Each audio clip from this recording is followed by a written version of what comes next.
जय जय रास विहारी, जय जय गोपी नमन हरि, कान्हा गोपी नमन हरि।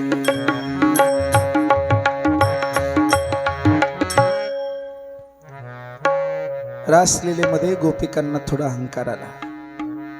त्यांना वाटलं जो प्रभू योगी लोकांच्या स्वप्नातही जात नाही, तुम्ही वैकुंठी नसे, वेळू एक भानुबिंबही न दिसे, वरी योगियांची ये मानसे, उमरडून जाय.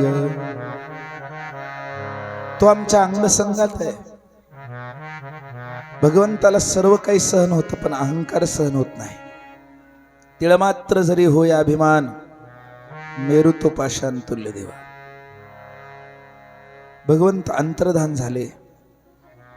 जाताना एका गोपिकेला खांद्यावर घेऊन गेले, थोड्या अंतरावर. तिलाही तिथं सोडून दिले. कृष्णाच्या पायाचे ठसे उमटलेत. हिने रडून रडून रडून डोळ्यातल्या अश्रूंनी ते ठसे भरून टाकले पाण्याने.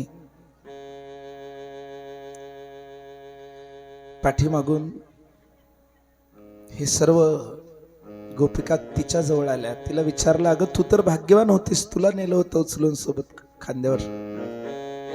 आम्हाला त्यागलं ते ठीक आहे, तुला का त्यागलं? तिने सांगितलं, जो रोग तुम्हाला झाला होता तो मलाही झाला, पण थोडा उशिरा झाला.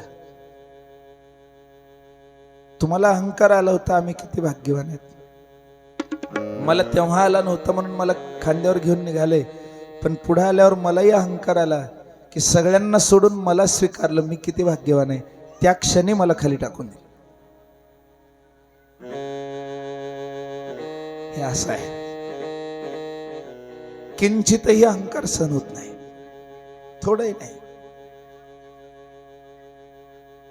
सुनो, प्रभु के कंट्रोल में रहो.